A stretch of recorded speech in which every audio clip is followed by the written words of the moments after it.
Menteri Koordinator Politik, Hukum, dan Keamanan atau Menko Polhukam Mahfud MD menemukan 3 masalah dalam polemik pondok pesantren Al Zaitun yang menjadi perhatian publik belakangan ini.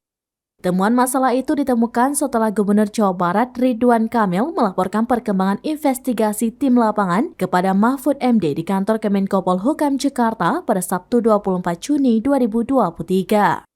Mahfud mengatakan masalah pertama adalah terdapat dugaan unsur pidana terhadap perorangan dalam polemik pondok pesantren tersebut.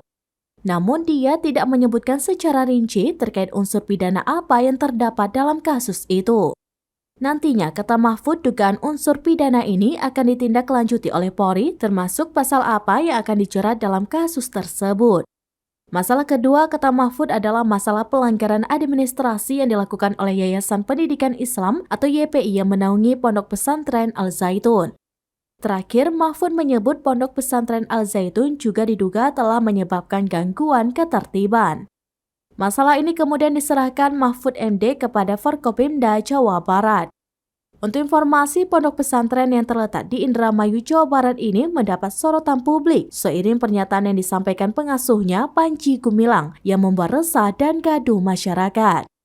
Dalam hal ini, tim investigasi tidak mendapatkan hasil konkret dari pertemuan dengan pimpinan Pondok Pesantren Al Zaitun Panji Gumilang di Gedung Sate Kota Bandung pada Jumat 23 Juni 2023.